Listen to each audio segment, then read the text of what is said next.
Hey, Andrew from Ozito. I'm here on your screen today to take some of the mystery out of selecting the right drill for your next DIY project. Your drill drive is really handy because it can drive in screws and drill holes. But if you've got lots of nuts and bolts or screws to drive in, the impact drive is dedicated just to that task. It uses a rotating hammer action to take all the pressure off your hand and your wrist. We have a compact one, which is great for those small to medium driving jobs, the brushless, which is great for small to large jobs, and then of course the impact wrench, which is perfect for nuts and bolts, and it's powerful enough to take a wheel off. Let's go through the features.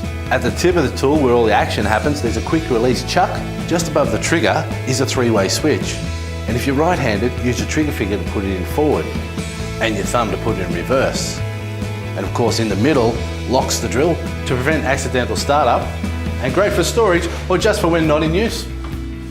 Next we have a nice comfortable grip and a really handy belt clip for when you need to use both your hands. There's LED work lights on all impact drivers across the range. Best of all, it takes the power exchange battery, which is interchangeable across our power tool and garden range.